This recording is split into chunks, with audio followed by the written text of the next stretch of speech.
Good morning, praise the Lord. Blessing for nation મિનિસ્ટ્રીથી હું આપનો ભાઈ સેમ ક્રિશ્ચન.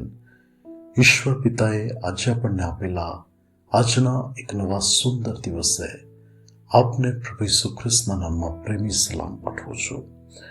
આજે આપણે પવિત્ર શાસ્ત્ર બાઇબલમાંથી ઈશ્વરના આ પવિત્ર વચન પર મનન કરીશું.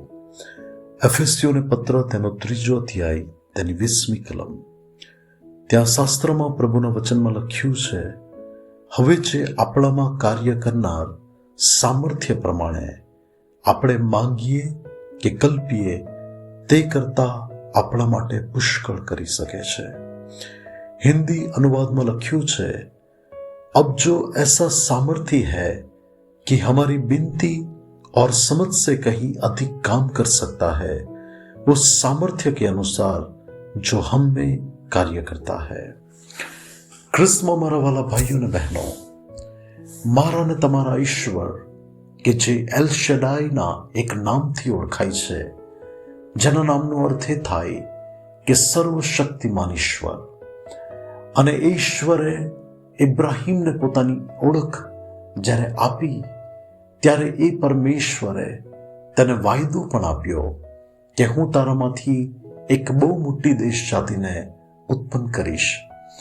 અને ઇબ્રાહીમને પણ મનમાં થયું હશે કે હું તો વૃદ્ધ વ્યક્તિ છું, આ કેવી રીતે બની શકે? પરંતુ બાઇબલ એવું કહે છે કે પ્રભુના વચન પર તેણે વિશ્વાસ કર્યો. અને આપણે જાણીએ છીએ કે ઈશ્વરે તેના હકમાં પોતાનું વચન પૂરું કર્યો અને તેને ઘણી બધી મોટી કોમનો આદિ પૂર્વજ બનાવ્યો કે જે આજે પણ યહૂદી કોમ અને મુસલમાન કોમના આદિ પિતા તરીકે તેનું એક નામ મહાન વ્યક્તિઓની ગણનામાં આવે છે. વાલાઓ, ઈશ્વર જે બોલે છે, ઈશ્વર તેને પૂરું કરે છે. પરંતુ આજનું વચન આપણને એવું કહે છે કે આપણે માંગીએ અને કલ્પીએ તેના કરતાં તે વિશેષ આપણા માટે કરી શકે છે. ઘણીવાર આપણે અમુક વાર નાની બાબતો માંગતા હોઈએ, પરંતુ પ્રભુ આપણા માટે તો મોટી બાબતો કરવા માંગતા હોય છે. હાન્ના પ્રભુના મંદિરમાં રડીને પ્રભુને કહી રહી હતી કે પ્રભુ તમે મને એક દીકરો આપો. અને ઈશ્વરની પાસે તો એવી યોજના હતી કે હું તને એક દીકરો જ નહીં પણ તને બીજા સંતાનો પણ આપીશ, અને જે દીકરો તને આપીશ એ તો ઇઝરાયલમાં એક મહાન પ્રબોધક હશે. પ્રભુએ તેને આવી કોઈ બાબત કહી નહોતી કે તને જે દીકરો થશે તે આવો હશે. પરંતુ વલાઓ, આપણે જાણીએ છીએ કે તેણે માંગ્યો દીકરો, પરંતુ પ્રભુએ તેને એક મહાન પ્રબોધક આપ્યો. વલાઓ, આપણા જીવનની અંદર આપણે પ્રભુની પાસે નાની મોટી માંગણીઓ લઈને જઈએ છીએ, પરંતુ આપણી સમજથી, આપણા વિચારોથી પણ મોટી બાબતો પ્રભુએ આપણા માટે તૈયાર કરેલી છે.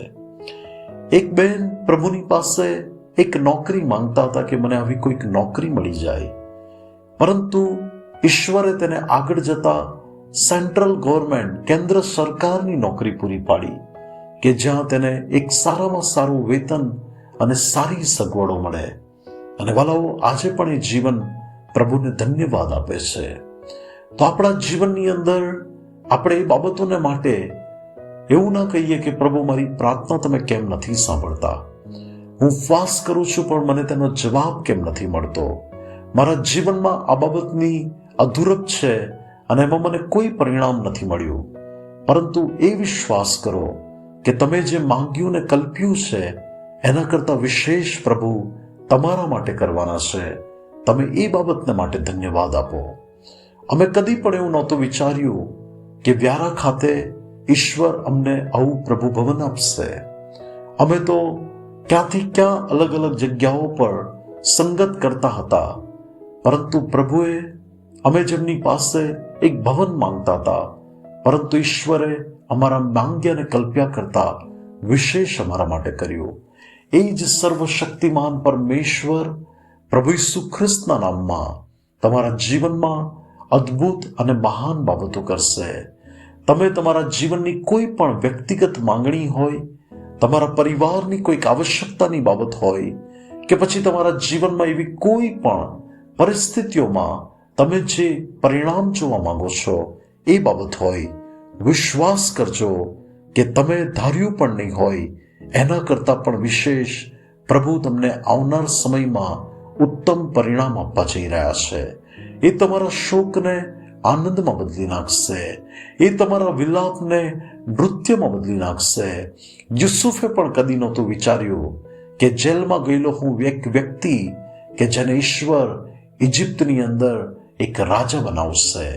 અને ભલાઓ આગળ જતા તેણે કહ્યું કે પ્રભુએ તો મારું ભલું કર્યું છે, અને એ જ પરમેશ્વરની ભલાઈ તમે પણ જોવાના છો. પ્રભુ આજના પવિત્ર વચન દ્વારા આપણને આશીર્વાદિત કરે. આવો આપણે પ્રાર્થના કરીએ. સ્વર્ગમાં મારા પ્રેમાળ, કૃપાળુ અને દયાળુ ઈશ્વર પિતા, આજના પવિત્ર વચન માટે તમારો આભાર માનું છું. પ્રભુ, આજનો આ સંદેશ એવી કોઈ વ્યક્તિ સાંભળી રહી હોય કે જેની ધીરજ ખૂટી ગઈ હોય, જેનું હૃદય ભંગિત હોય, જે નિરાશામાં પોતાના કોઈ પરિણામને માટે આંસુ સારી રહ્યું છે. પિતા, હું પ્રાર્થના કરું છું પ્રભુ ઈશ્વરના નામમાં કે એમના માંગ્યા અને એમના કલ્પ્યા કરતા વિશેષ તેઓના માટે તમે અદ્ભુત કાર્ય કરો. પ્રભુ ઈસુના નામમાં માંગીએ છીએ. આમીન. May God bless you. Have a blessed day. શાલોમ. અત્યારે રાત્રે 2:45 વાગે તમારી મધ્યે ઓડિયો મેસેજ આપી રહ્યો છું. અને વાલાઓ, ઘણું બધું કામ છે સેવાનું કે જેની અંદર અત્યારે આટલા વાગ્યા સુધી પણ કામ કરવું પડે છે. પ્રભુ અમને વધુ સામર્થ્ય અને બળ આપે એના માટે ખાસ પ્રાર્થના કરજો કે પ્રભુના મહિમા માટે અમે વધારે વપરાઈ શકીએ. Thank you. God bless you.